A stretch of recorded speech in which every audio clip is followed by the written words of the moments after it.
The question followed her for weeks. It appeared during quiet moments at work. It accompanied her while scrolling through photographs of places she had never visited. It lingered beside her during long evenings when she and Musa discussed budgets and future plans. The more she examined the question, the more she realized it was not really about money. Money merely provided the language through which a deeper dissatisfaction expressed itself. What troubled her was the growing suspicion that her future had become predictable. She could already imagine the shape of the next 10 years. The same apartment, perhaps a slightly larger one. Incremental improvements, careful savings, occasional vacations planned months in advance. A good life, certainly. A respectable life. Yet increasingly she found herself haunted by the possibility that another life existed alongside it, just beyond reach. Sultan represented that possibility. Not because he was richer than Musa. Wealth alone would never have been enough. What drew her toward him was the world he embodied. Around Sultan, the future appeared expansive. Conversations wandered across continents. Opportunities emerged unexpectedly. Ambition was not treated as something to be moderated, but something to be celebrated. When he spoke about the years ahead, he spoke as though life was still opening, rather than gradually settling into place. Azena found that intoxicating. She had not realized how much she missed the feeling of possibility until she encountered someone who seemed to carry it wherever he went. The danger, she would later understand, was that possibility is always easiest to admire from a distance. It reveals its promises immediately and conceals its costs. Certainty does the opposite. Certainty displays its limitations every day, while quietly hiding the comforts one no longer notices. At the time, however, Azena could not see that distinction. Like many people standing before a closed gate, she found herself imagining only what lay on the other side. The price of passing through it remained invisible. And so, without intending to, she began drifting toward a choice she had not yet admitted she was considering. The decision, when it finally arrived, felt less like a sudden choice than the conclusion of an argument that had been taking place inside Azena for months. By then, she had exhausted every variation of the debate. She had defended Musa in her thoughts and questioned him in absentia. She had criticized herself for her restlessness, and then criticized herself again for ignoring it. Some mornings she woke convinced that she was being foolish, that she was risking a good marriage in pursuit of fantasies. Other mornings, she felt equally convinced that remaining where she was would require abandoning a part of herself that had grown increasingly difficult to silence. The conflict followed her everywhere. It sat beside her during meetings. It accompanied her through traffic. It lingered in quiet moments before sleep. Eventually, she reached the point that many people reach when wrestling with difficult decisions. She no longer asked herself which option was right. She asked only which regret she believed she could live with. Musa noticed that something was changing long before she spoke about it directly. The first signs were small. A distraction during conversations. An emotional distance, difficult to define but impossible to ignore. He would tell a story and sense that only part of her attention remained in the room. He would ask her opinion about future plans and receive answers that sounded thoughtful without feeling invested. At first, he assumed the cause was work, then stress, then fatigue. Human beings often search for ordinary explanations before considering painful ones. It is one of the ways we protect ourselves from truths we are not ready to face. To his credit, Musa never responded with suspicion or accusation. Instead, he tried to close the growing distance in the same way he approached most problems in life, patiently. He suggested weekend trips. He initiated conversations. He asked questions. Some evenings, he would simply sit beside her in silence, believing that companionship itself might accomplish what words could not. For a while, Azena allowed herself to believe he was succeeding. There were moments when the life they had built together felt strong enough to survive anything. Moments when she would look at him and wonder how she had ever considered leaving. Yet those moments never lasted as long as they once had. The doubts always returned. What neither of them fully understood was that the struggle was no longer about Musa alone. Had he been cruel, neglectful, or irresponsible, the decision would have been straightforward. Instead, Azena found herself confronting something far more complicated. She was choosing between two futures rather than escaping one. Musa represented the life she knew, a life built on intimacy, reliability, and shared history.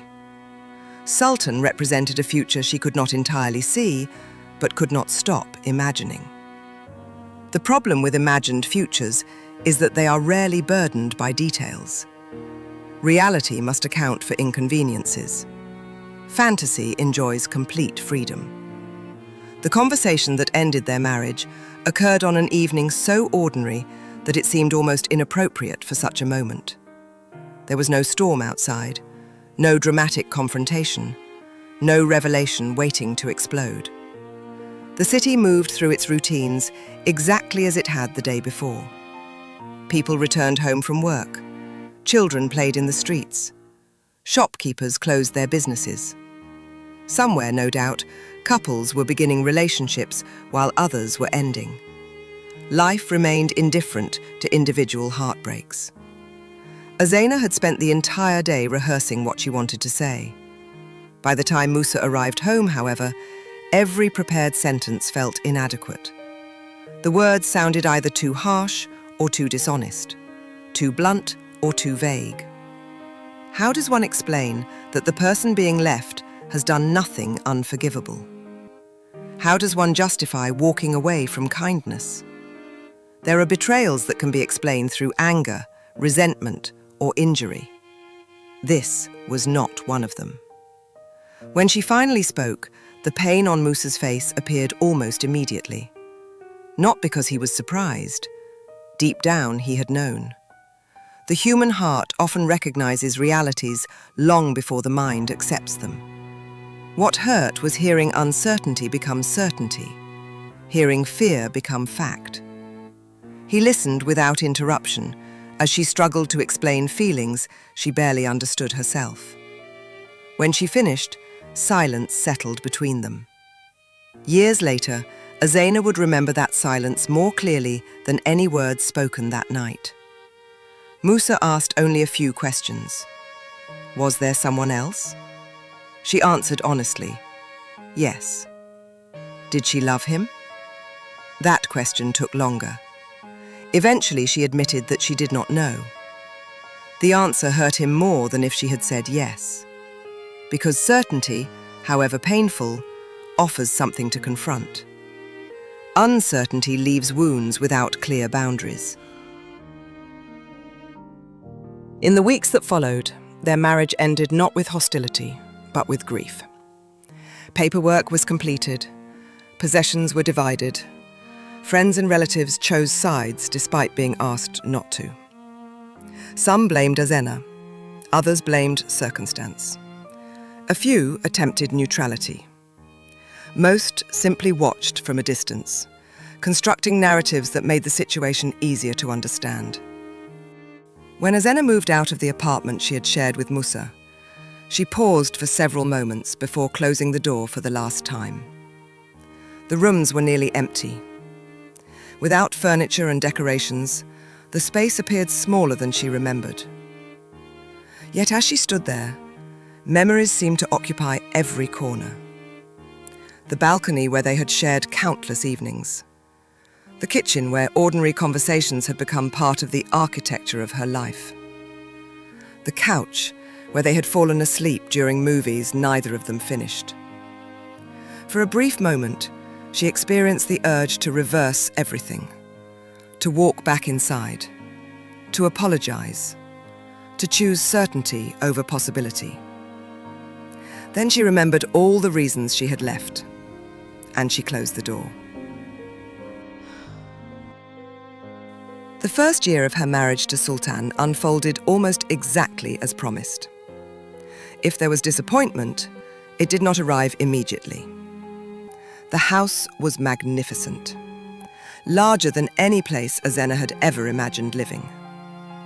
Every room seemed designed by people who understood beauty as a profession rather than a preference. The windows overlooked manicured gardens and distant water. Staff handled responsibilities she had once considered unavoidable parts of daily life. Problems that previously required planning were now solved with a phone call. Travel became routine. Luxury ceased being an occasional experience and became part of the background of existence. For a time, Azena felt vindicated. She was living the very life she had once coveted through her friends' posts. But things are usually more complicated in real life. She made an ambitious choice, and Sultan delivered exactly what he had promised. The opportunities were real. The comfort was real. The freedom from financial limitation was real. There were mornings when she woke in beautiful hotels, overlooking cities she had only seen in magazines, and thought, with complete sincerity, that she had made the correct decision. Sultan, for his part, treated her well. He was generous and proud to have her beside him. He introduced her to circles she had never previously entered. He opened doors that would have remained closed otherwise. In many respects, he was precisely the man she believed him to be. The difficulty was that marriage reveals dimensions of a person that courtship cannot. During courtship, people encounter one another in carefully selected moments. Marriage introduces ordinary life. It reveals habits, priorities, distractions, and obligations. It shows not merely who someone is when they choose to focus on you, but who they are when everything else in their world also demands attention. Azena had come to Sultan's vast world, a fact she admired at first. But later, she would begin to wonder what place she truly occupied within it. For nearly 2 years after her marriage to Sultan, Azena remained occupied by the novelty of her new life. There were places to visit, people to meet, invitations to accept, and experiences that still carried the excitement of discovery. Entire worlds had opened to her. She attended galas, where prominent business leaders discussed investments over meals that cost more than some families spent in a month. She traveled to cities she had once admired only through photographs. She stayed in hotels, where every detail appeared designed to anticipate desires before they were spoken aloud. There was pleasure in these things, genuine pleasure, and to deny that would be dishonest. Human beings enjoy beauty, comfort, and the freedom that comes from not having to calculate every decision against financial limitations. For a while, Azena immersed herself in these experiences with the enthusiasm of someone exploring territory she had long imagined but never inhabited. What she failed to notice initially was how little of it involved Sultan. He was there, certainly. His name opened the doors. His resources made the experiences possible. Yet, increasingly, his presence resembled that of a distant architect rather than a companion sharing the journey. He arranged trips, but often shortened them because of business obligations. He attended dinners, but frequently spent portions of them answering messages or taking calls. He accompanied her to events, while simultaneously managing negotiations occurring in other cities and sometimes other countries.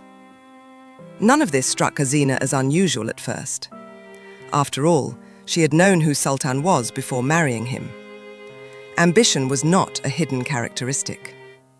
His responsibilities were part of the package. In many ways, they were the reason his life looked the way it did. Yet, understanding something intellectually and living with it are not always the same experience. One evening, several years into their marriage, Azena found herself seated alone at a long dining table designed to accommodate more than a dozen guests. The room around her was beautiful. Soft lighting reflected from polished surfaces. Fresh flowers occupied the center of the table. Beyond the windows, the city glittered beneath the night sky. The scene would have appeared enviable to almost anyone observing from outside.